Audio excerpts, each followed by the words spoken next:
14-year-old abducted, raped by 3 men in St. James. 63-year-old woman killed on Washington Boulevard, St. Andrew, identified. Please remember to subscribe, like, share, comment, and don't forget to hit that notification bell so you can always be updated with the latest news. Now for the news in details. A 14-year-old girl was reportedly abducted and raped by 3 men in St. James on Tuesday.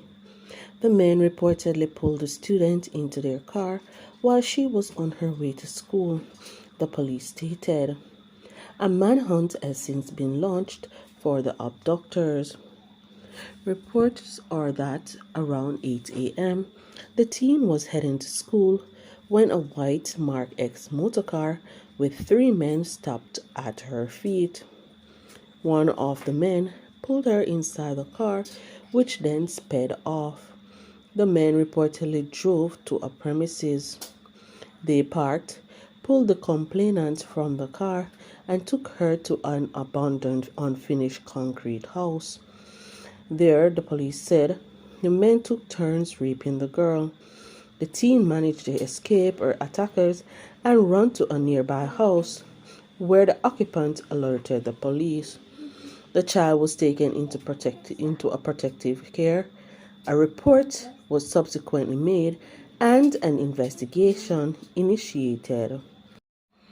A woman who was shot and killed by gunmen at a section of Washington Boulevard, St. Andrew, on Thursday morning has been identified. She is Sandra Ridden, a 63-year-old paralegal secretary who has both a Clarendon and Kingston address. Reports are that the woman was driving along the busy thoroughfare when the criminals on a motorcycle drove up and opened fire, hitting her several times.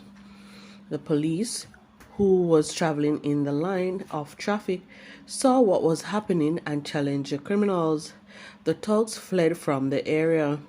The woman was rushed to hospital, where she was pronounced dead.